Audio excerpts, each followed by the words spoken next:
Tutankhamun is one of the most enigmatic figures in Egyptian history. He lived about 1300 years before Christ. He became pharaoh when he was still a child, at around the age of 8.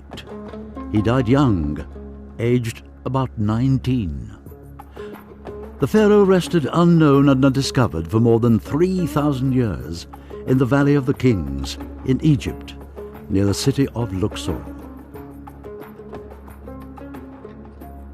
In 1922, the team led by British archaeologist Howard Carter and his friend and patron Lord Carnarvon discovered the forgotten king's tomb. It was the first time a nearly intact tomb with all its treasures had been discovered. Even today, the fascination surrounding the thousands of burial goods, the golden coffins and shrines, the masks and the king's jewelry is as intense as ever. In the exhibition Tutankhamun, His Tomb and His Treasures, you can experience this great adventure in the history of archaeology. See the reconstruction of the pharaoh's burial chambers with your own eyes as they were discovered by the excavators all those years ago. You'll be captivated by the replicas of the magnificent treasures and the magic of the mysterious things that Tutankhamun took with him on his journey to the afterlife.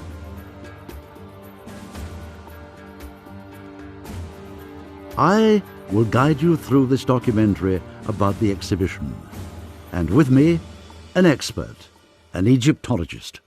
That's right, and I can promise you a fascinating encounter. A meeting with Tutankhamun, the young pharaoh who died more than 3,300 years ago. You will also gain many interesting insights into the everyday life and the religious beliefs of the ancient Egyptians. On our walk through the exhibition, you will also get to know Howard Carter, the discoverer of the tomb of Tutankhamun. Carter left behind numerous drawings and extensive diary entries, which we will use in this documentary to bring him back to life as a character, to tell us about the adventure of his discovery. We wish you an exciting experience.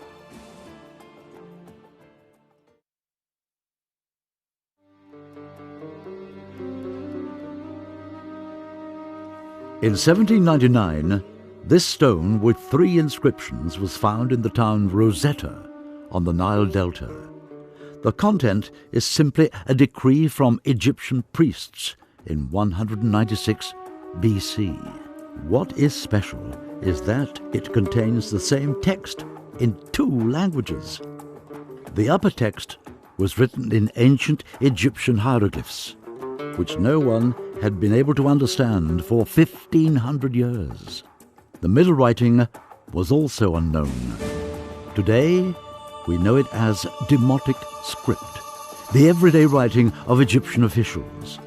The text at the bottom, however, and this was the big sensation, is written in classical Greek, a well-known and widely used language in the scientific community. With this, we found the key to deciphering hieroglyphs. This strange writing, composed of hundreds of pictorial and phonetic symbols.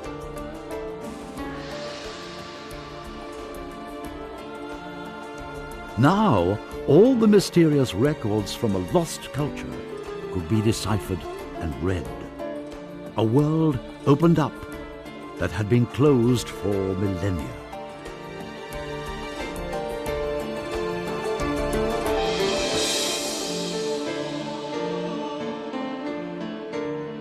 There he is, King Tutankhamun. He is the best known of all the pharaohs, an international superstar, eternally young and beautiful. He died in the full flower of his youth.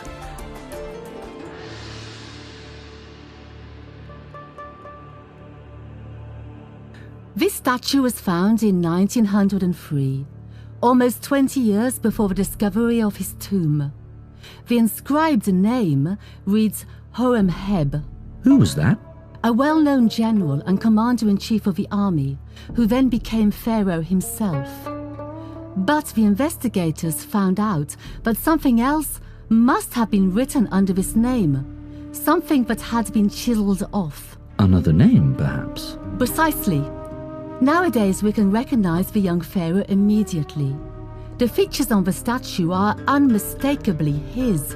But at the time, in 1903, there was a lot of guesswork. The name Tutankhamun was found on the back of a statue. Different names on one and the same statue? That's right. In ancient times, the statue had probably stood with its back against a wall or a column. And the people who removed the original name of a ruler on the front of a statue didn't notice the name on the back. That sounds almost like an Egyptian mystery story, or like a scientific thriller. Who might have had an interest in chiseling away the original name? We know that Horemheb was one of Tutankhamun's successors to the throne. He had all the statues and monuments of his immediate predecessors destroyed. That means Tutankhamun and his father Akhenaten. In doing so, he was also breaking with a whole era, which he wanted to wipe out and consign to oblivion. Deleting his name was intended to banish Tutankhamun from Egyptian history for all time, along with his father Akhenaten. But the name on the back of a statue was overlooked. But at least a name had now been discovered: Tutankhamun. And a face, the face of a youthful king, as shown in the statue. The entrance to the tomb lay deep under the ruins of some workmen's huts, dating from pharaonic times, right at the bottom on the bare valley floor. And the strange thing was that Carter had already excavated at this spot 5 years before. Just imagine what it was like when, on the 4th of November 1922, Carter had the first steps of the stairway cleared and came upon a long rubble-filled passage that ended at a walled-up and sealed entrance. Let's have a closer look at the model of the tomb complex. The tomb complex consists of 4 different chambers. First, there's the antechamber, with an opening into a small side chamber or annex, as Carter called it, which lies a little lower. At the end of the antechamber, Carter came upon a dividing wall that was completely intact. Behind this is the burial chamber with the shrines and the coffins of the mummified pharaoh. The 4th room is a treasury, which is connected to the burial chamber.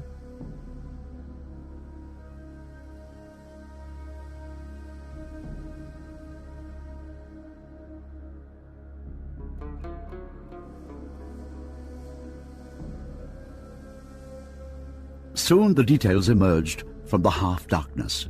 Strange seeming animals, statues, and gold everywhere, glinting, shimmering gold. A whole chamber full of things such as we'd never seen before, and such as no one had seen for over 3,000 years. We stood in amazement before 3 large gilded beds with remarkable animal heads and elongated bodies. Round about and on top of the beds stood numerous strange objects, beautifully painted boxes, elaborately worked vessels of alabaster, a pair of scepters, black shrines, and decorated chairs.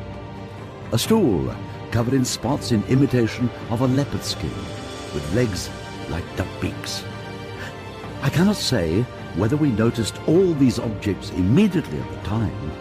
We were far too excited and fascinated. It was, at any rate, an overwhelming experience.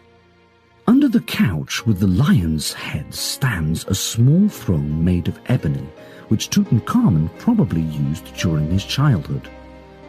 Under the other bed, which is decorated with a cow-headed goddess, lie some strange white egg-shaped containers.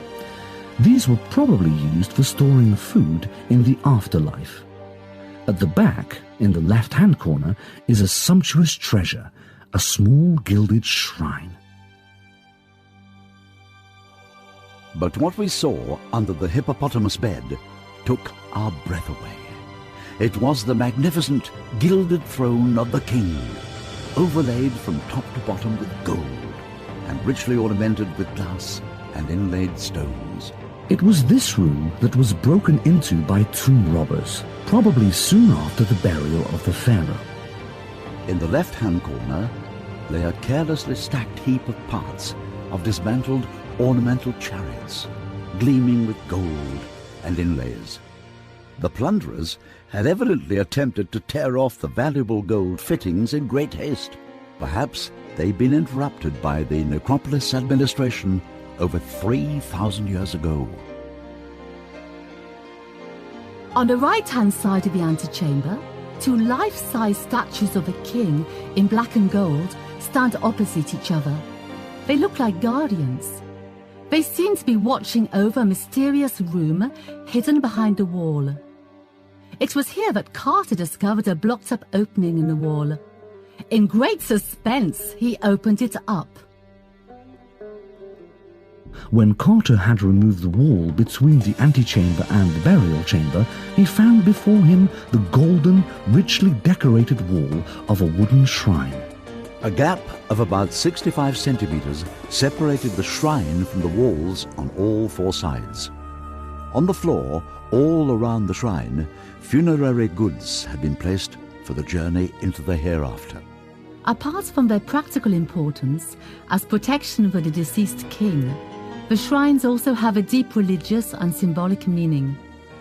The outer shrine symbolizes a festival hall in which the king renews his rule from time to time. That is his otherworldly, heavenly rule. Because even the powers of a ruler become exhausted after a while and have to be renewed. Every part of the outside of his festival hall is decorated, including the doors. Every detail has a significance and fits into an overall concept.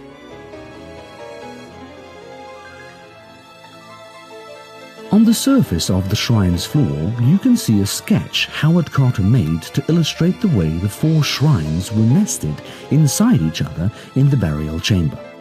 In the background of the shrine, on the opposite wall, you can see the reproduction of a golden relief.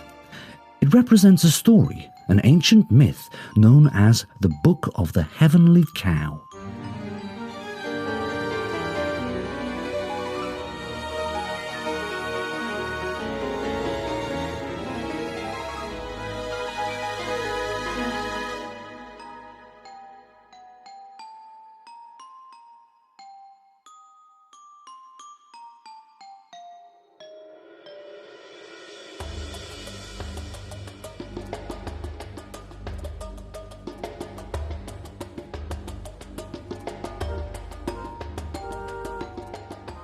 A single glance was sufficient to show us that wonderful treasures were to be found in here.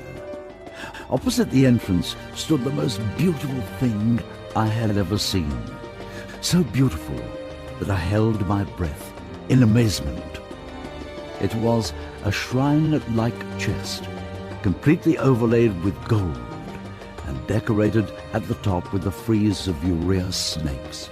These cobras are supposed to magically protect the shrine's contents, for it was without doubt the shrine that contained the canopic vessels, which is to say the jars or miniature coffins with the inner organs of the king, which plays such an important part in the embalming process because they are so absolutely necessary for life in the hereafter.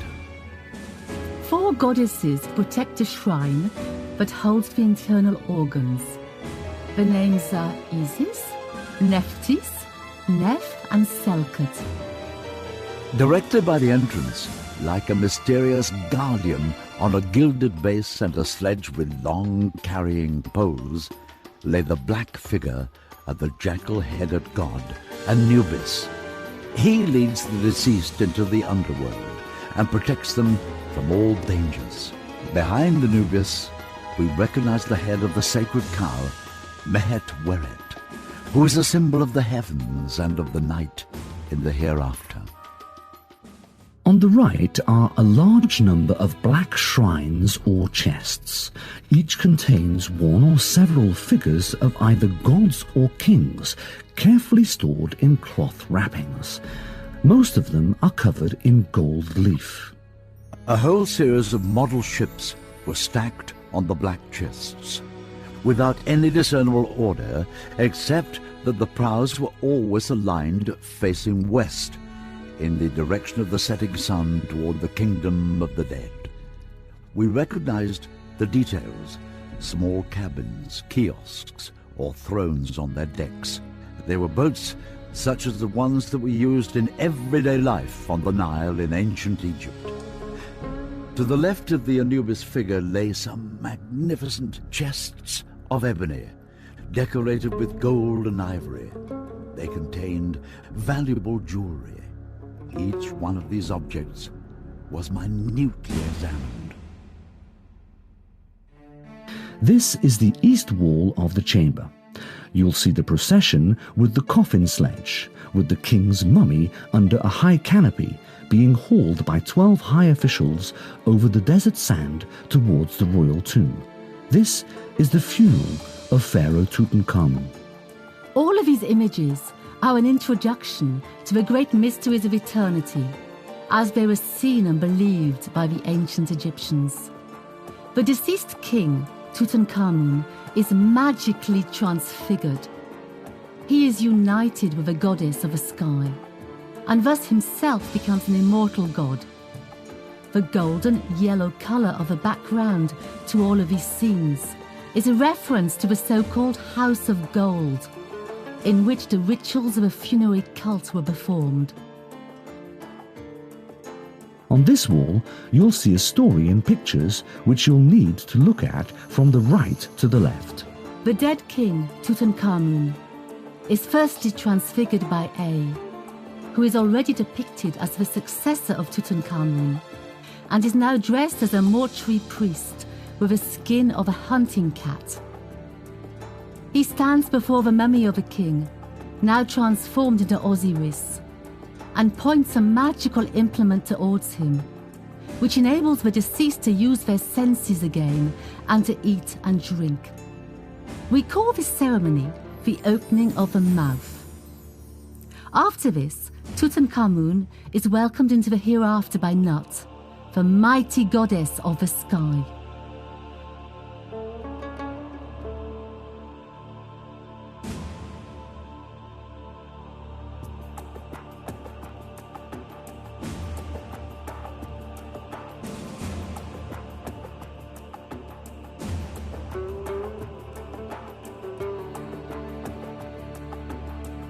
To the left of this, by the west wall, at the mythical location of a sunset, Tutankhamun now appears before Osiris, the god of resurrection with a dark green face.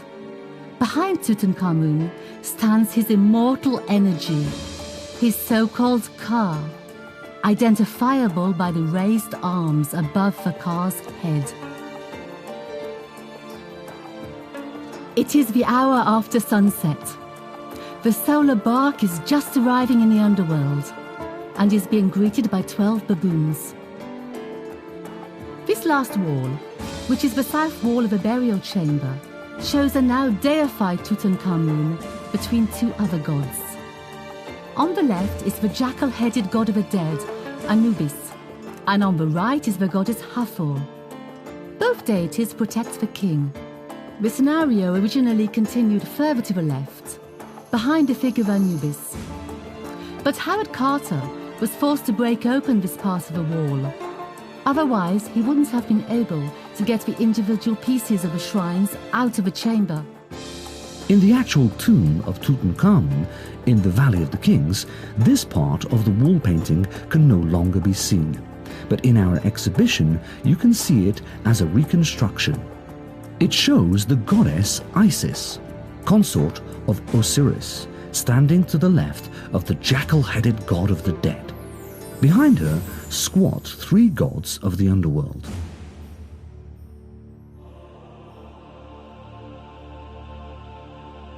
We stand here, as we face the shrines, before the greatest mystery ever revealed by the tomb of a pharaoh, the last resting place of a young pharaoh, Tutankhamun, a fourfold casing that gives him protection. When we look at these great shrines, we can only wonder at the way they were built, one inside the other, with a bigger shrine always around a smaller one. The winged sun disk over the entrances is reminiscent of God's shrines. The king is now united with the sun. The casings are made of wood. The surfaces inside and outside were covered with a fine layer of plaster and then overlaid with gold leaf.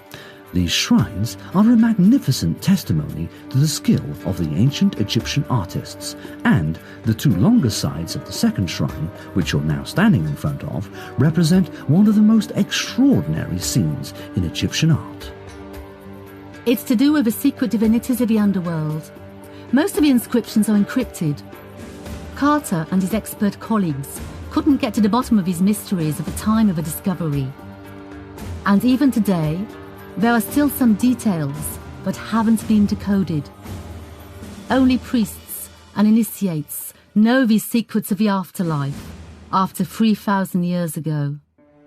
They explain the regeneration of the sun's power and the magical mechanism of the resurrection of the king. The third shrine, with its sloping roof, this shrine is built in imitation of an Upper Egyptian chapel. It contains the fourth and last of the shrines, whose doors you can see here. Both the door leaves of the third shrine and its back panel have dangerous-looking deities standing on them, with daggers drawn. They represent gatekeepers, sentinels who guard the portals of the underworld. On the longer sides of the shrine, you can see further scenes from the afterlife, the nightly journey of a solar bark with its retinue. The sun god Ra, who's standing under a little cabin, can be recognized by his ram's head. As you no doubt know, this innermost fourth shrine in the burial chamber in the Valley of the Kings is where the sarcophagus lay. At last, the great moment had arrived. When we dismantled the innermost shrine, the last one, the stone sarcophagus of the pharaoh stood there before us. It was 2.75 meters in length and 1.50 meters wide, hewn from a single block of yellow quartzite and covered by a granite slab weighing 600 kilograms, as we later discovered. 4 winged goddesses at the 4 corners surrounded the pharaoh and gave him their protection.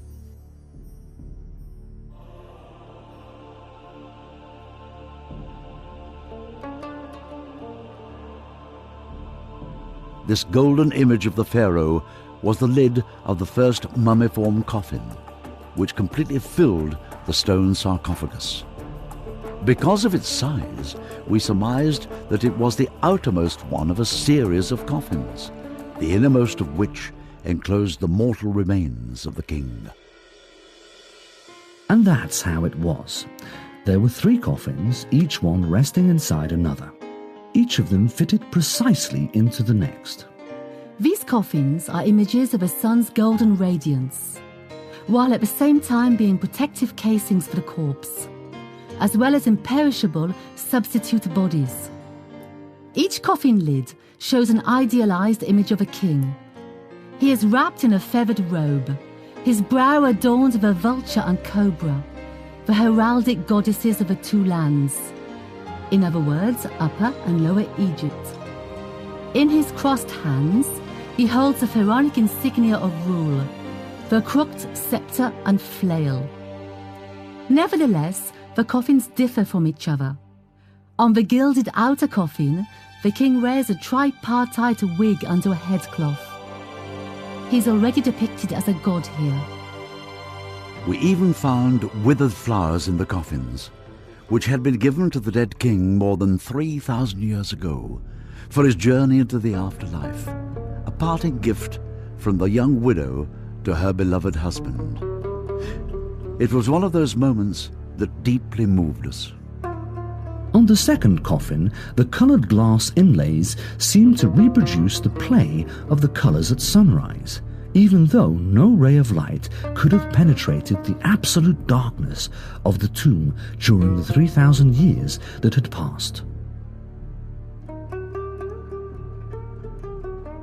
But the innermost coffin is of breathtaking splendor. This exceptional coffin is 1.85 meters long and made of solid gold. It weighs, as we later discovered, 110 kilograms. Its value in gold alone is enormous. Pure gold. This imperishable metal, from a mythological point of view, is the flesh of the sun god. We thus have here the body of the divine Sun King before us.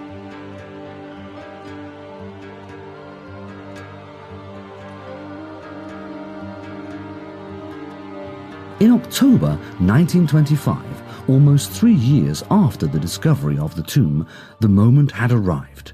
Carter was to see the mummy of the pharaoh for the first time.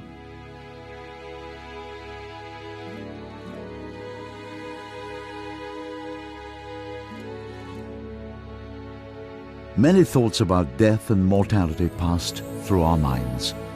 From time immemorial, we have been preoccupied by the mysterious, immutable, final certainty, which is the culmination of our fate, death. Before us lay the remains of an almost forgotten youthful pharaoh, who had hitherto been hardly more than a shadowy name. We had found him, in spite of all doubts. The face of a mummy was covered with a gleaming golden mask. At upper thigh level, Carter and his colleagues once more found the vulture and serpent emblem. Countless armbands adorned the lower arms. 2 crossed hands of polished sheet gold gripped the royal insignia, while below them the bar, a bird with a human head, spread wide its wings. The bar symbolizes the immortal soul that can move as freely as a bird. After more than 30 centuries, we were the first people to contemplate the golden mask with its piercing eyes. They were eyes of quartz and obsidian.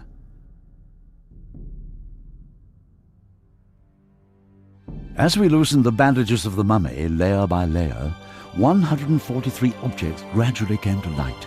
Amulets and other pieces of jewelry, which had been placed in the wrapping according to complex ritual requirements. This was the magical armor of the king for his journey into the hereafter.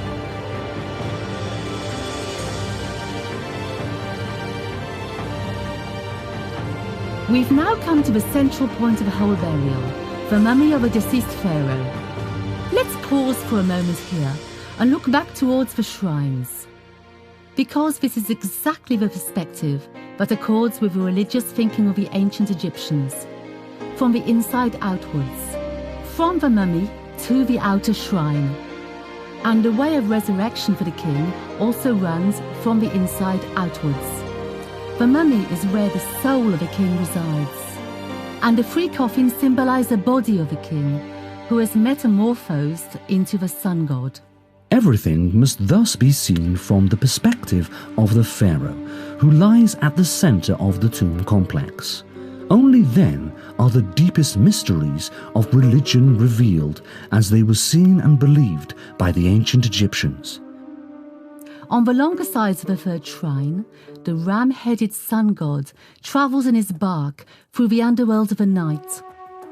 His power has now been used up from his appearance in the morning and throughout the long day.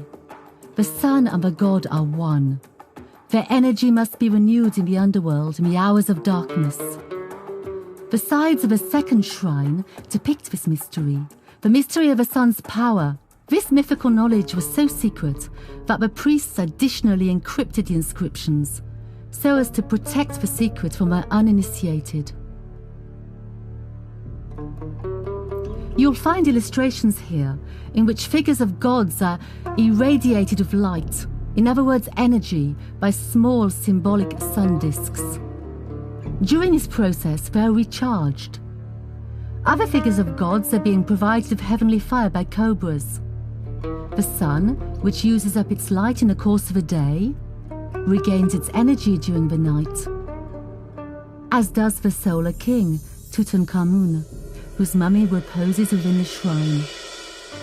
In the body of a standing mummy, which is also depicted on the shrine, the sun god can be seen with his ram-headed bar bird, the human soul.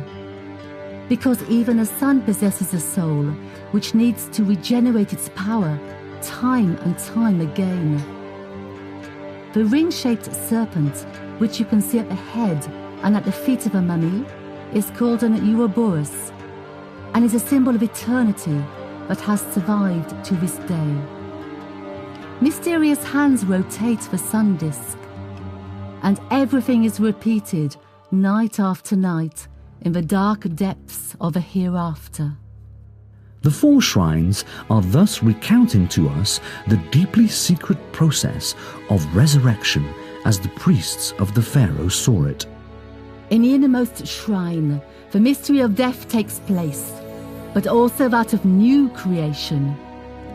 On the next shrine, the resurrected king travels with the sun god through the night sky. The 3rd shrine shows the renewal of light taking place, the regeneration of the power of the sun.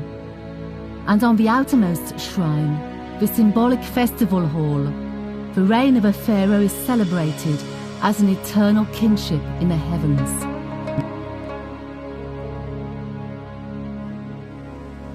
The gold mask, Tutankhamun's face for eternity, shows an expression of haunting sorrow. It tells a harrowing tale of a youth that came to an end all too soon.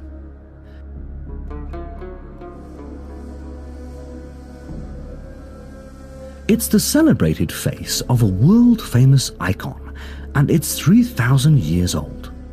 The gold mask of Tutankhamun weighs 11 kilograms and has a unique and incomparable beauty.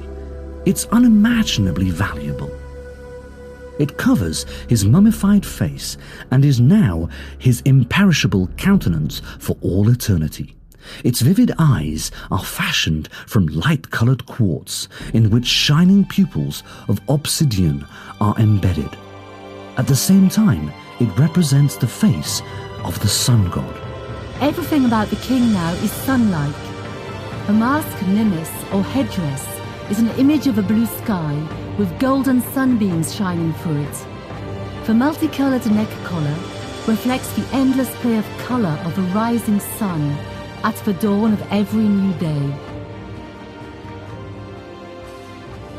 Since the first photos of the gold mask appeared in the London Times and then sent around the world, people have always asked whether the mask really represents the face of Tutankhamun as it looked during the lifetime of the young king. No, probably not.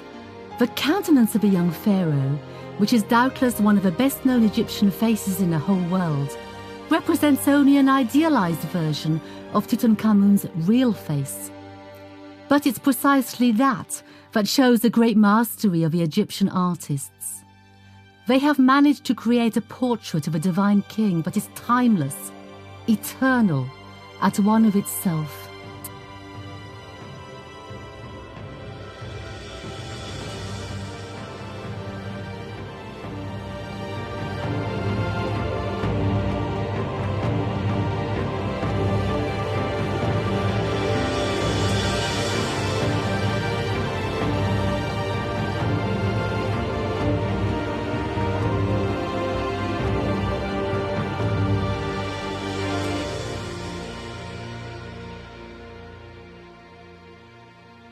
Diadems are head ties or headbands.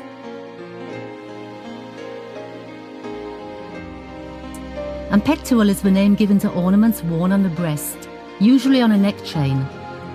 Some of these noble treasures are made with complicated inlay work of glass and precious stones. These are the king's magical protection for the journey to the afterlife. They are intended to help him to enter the world of the gods and survive the 1,000 dangers of the underworld. Before our discovery, nobody had known What an exceptionally high standard ancient Egyptian art had really achieved. And perhaps no one would have believed it, but since the discovery of the tomb, we know that the Egyptian artists were outstandingly talented and well-trained.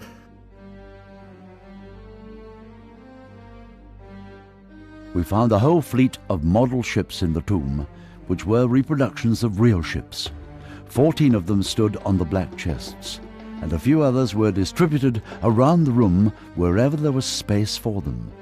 We remembered that many passenger and transport ships were already used on the waters of the Nile long before the time of the pyramids, ships that were rowed or sailed.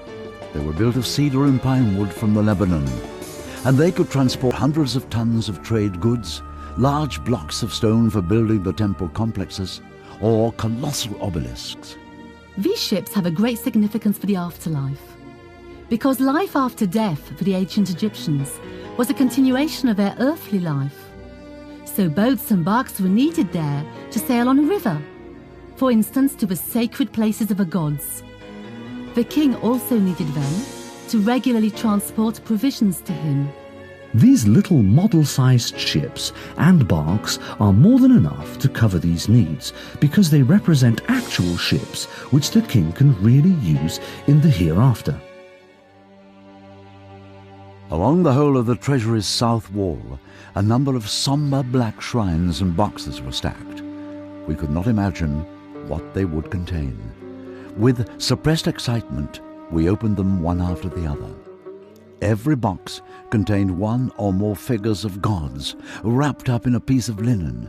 There were 34 in total. And just as Carter found them, here they are now before us, although without their linen covering. 27 of these statues represent gods, while the remaining 7 depict the king. But why were these statues put into the tomb with the king? And what significance do they have for the proceedings in the tomb and for his resurrection? The world of the gods, in other words heaven of hereafter, was exactly as real and substantial for the ancient Egyptians as the world in which mortals lived. The gods constantly influence this world from the invisible sphere of the other world, but they themselves are also visible in their personifications, as the life-giving sun, as a fertile Nile, as life-renewing or death-dealing forces. When a person died and was justified before the judgment of the dead, they could enter into the afterlife, into the kingdom where divine powers waited to help them. But some of the figures represent the king himself. Yes, some of the statues depict the king, but the king himself is a god. We can see the king raising a harpoon on a papyrus boat. For example, perhaps he's about to spear a hippopotamus. At any rate, in this depiction, he's battling against evil, a bit like St. George the Dragon Slayer in the later Christian tradition. And all these deities are supposed to help the king in his crossing to the hereafter. For the ancient Egyptians, the hereafter was a true mirror of the here and now. As god of the dead, Osiris required that the work of ploughing, irrigation and planting of corn also took place in the fields of reeds. Everyone in the land of the dead is therefore obliged to perform this work, even a king or pharaoh. But as he had in this life, the pharaoh also had a numerous body of servants in the afterlife. In order to keep these servants magically available for duty in the afterlife, small statues were made of faience, stone, clay or wood. These small mummiform figures are called shabtis. Translated, this means the answerers. They're the servants that answer immediately when they're called on.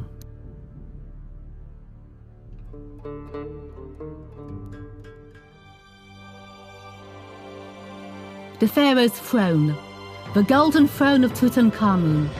What a magnificent display. And what a demonstration of power.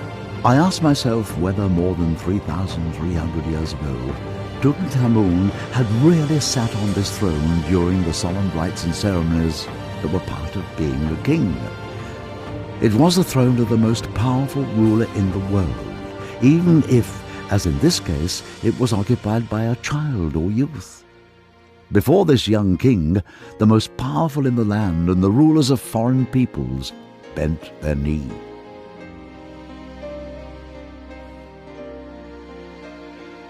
On the inner side of the backrest, we can see a very interesting representation. It's one of Tutankhamun and his wife, Ankhesenamun. We were very touched by this scene. A young couple facing each other lovingly in a beautiful, poetic atmosphere. The king is sitting in a relaxed pose on a throne with cushions, and before him stands the girlish figure of the queen.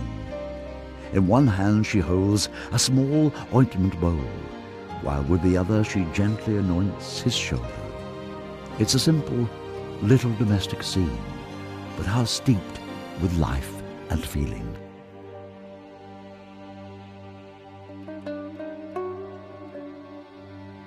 The footstool in front of the throne, made of gilded wood and dark blue faience, also demonstrates the power of the pharaoh.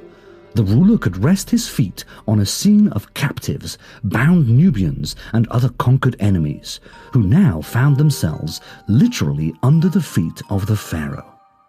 Yes, and even his walking sticks, with their images of captive enemies, demonstrate the pharaoh's power. He's literally got his enemies in his grip. He can crush them with one hand. There was one thing that very much fascinated us. Everywhere in the tomb we found the image and symbol of the scarab. This beetle is the emblem of the morning sun, and therefore also the symbol of continuous rebirth. In the tomb of Tutankhamun, we found a total of 6 war chariots that had been dismantled. Otherwise, they would not have fitted into the tomb. Among them was this magnificent state chariot of the king, richly decorated and overlaid with gold. The frame or body of the chariot is made from pieces of bent wood, and the wood of the chariot's basket is overlaid with gold. A precisely woven mesh of leather straps creates a platform to stand on. In this gilded chariot, the celebrated young pharaoh would have appeared at grand state occasions and religious festivals of the gods, shining and radiant like the sun god living on earth. 2 beautiful horses drew the chariot in which the king and his charioteer rode. The chariots were used for war. They were fearsome weapons with which the Egyptians could do considerable damage to their enemies. We also found many other weapons of war in the tomb: fighting swords, bows and arrows, sharp daggers, slings and throwing sticks. Nevertheless, I believe that Tutankhamun himself never went to war during his lifetime. The representation of war and hunting was a magical cultic method of fending off and conquering potential enemies in advance. It was a way of battling both against enemy peoples and also against mythical chaos, the demonic powers which threatened the sun god and therefore the course of the world itself. That's another reason why the tomb of Tutankhamun had been equipped with so many weapons. They're beautifully worked and artistically decorated, but only a few could have been used in battle. The shields you see here are also purely ceremonial. They aren't suitable for real fighting either, any more than the 2 gilded wooden maces. The same is true for the hunting weapons. Although people actually did use throwing sticks for hunting, especially for hunting birds, the throwing sticks displayed here are purely tomb ornaments and only for symbolic use. However, when the deceased and resurrected pharaoh needs to fight his enemies or wants to go bird hunting in the papyrus swamps, these are ideal weapons for the afterlife.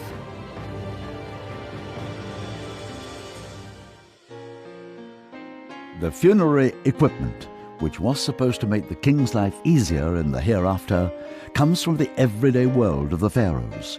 We can therefore imagine how a very noble house, such as the palace of Tutankhamun, might have been furnished. The inlay work on chests and furniture consisted of thousands of small, individual pieces of ivory and ebony. The beautiful rooms of the palace, the precious linen fabrics, the vases of alabaster, the coloured wall paintings were all the ultimate in beauty, splendour and elegance that could be found anywhere in the world 3,000 years ago.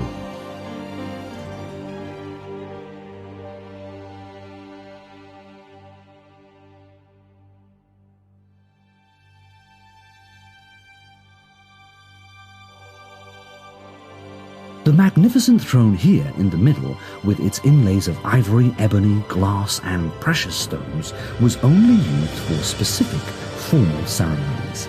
It's probably the throne on which the 8 or 9-year-old boy sat at his coronation as pharaoh.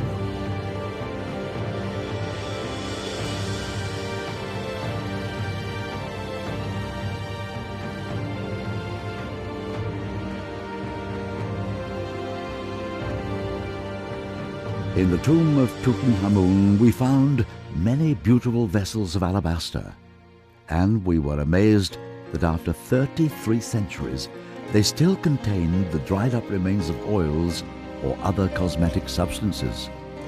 They tell us much about people's efforts to look good and to smell good. Ancient Egypt was a tantalizingly sensual and erotic world which revolved around elegance, beauty and sex appeal, at least in the highest society at the court of the pharaoh. Music was an important part of everyday life in ancient Egypt, and it also accompanied the festivals for the gods and the dead. Lutes, harps, flutes and oboes were already in use. The number of musical instruments in Tutankhamun's tomb was very small. We mainly found trumpets. It was not possible to play any tunes on them, however, but only produce short, fanfare-like sounds, blasts of noise like commands. Together with drums, the trumpets would thus have been used principally by the military. The pharaoh laid his head on supports like these when he needed to rest. The one I really like is a white headrest with the 2 lions and the god Shu, who's supporting the headrest. In terms of a mythological significance that all these objects have, the god Shu supports the sky and the sun, and in this case, the sun is equated to the head of a pharaoh. It seems as though almost everything has a symbolic as well as a purely practical significance. You can see that with the wonderful child's throne as well, and even with the pharaoh's sandals. The insides of the sandals have the enemies of Egypt depicted on them, Asiatic and African people. The pharaoh treads on them with his feet. The board games I found in the tomb differ only a little from the board games of our times. They are Senate games with 3 rows of 10 spaces, made from precious woods and ivory. But the game was not just for entertainment. It was also intended to aid the deceased on his way into the afterlife, which makes it important as a piece of funerary equipment.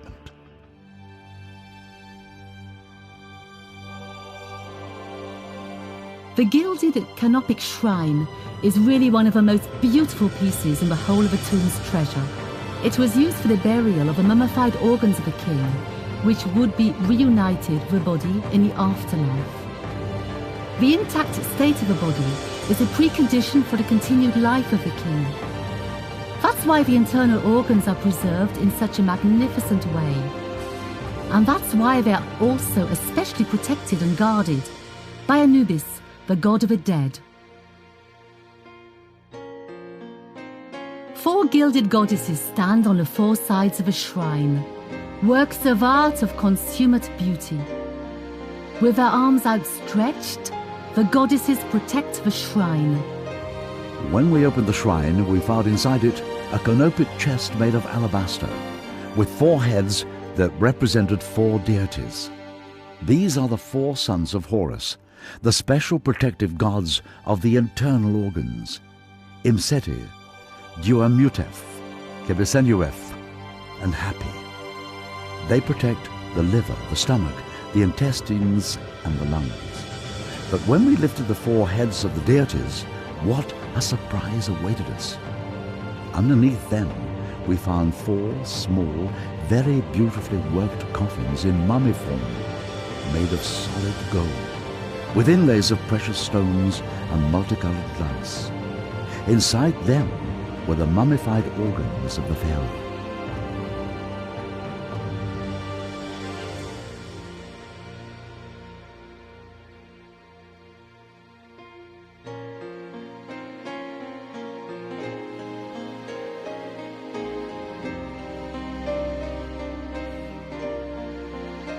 For the king to live eternally, he must become the imperishable sun, and the sun must be born anew every morning by the sky goddess. That is what the tradition says. The body of a goddess is the sky. Then in the evening, the goddess swallows the sun, through which she becomes pregnant again, only to give birth to the sun, rejuvenated and new the following morning. It's another eternal cycle. This cycle is also connected with the three remarkable ritual beds that were found in the antechamber.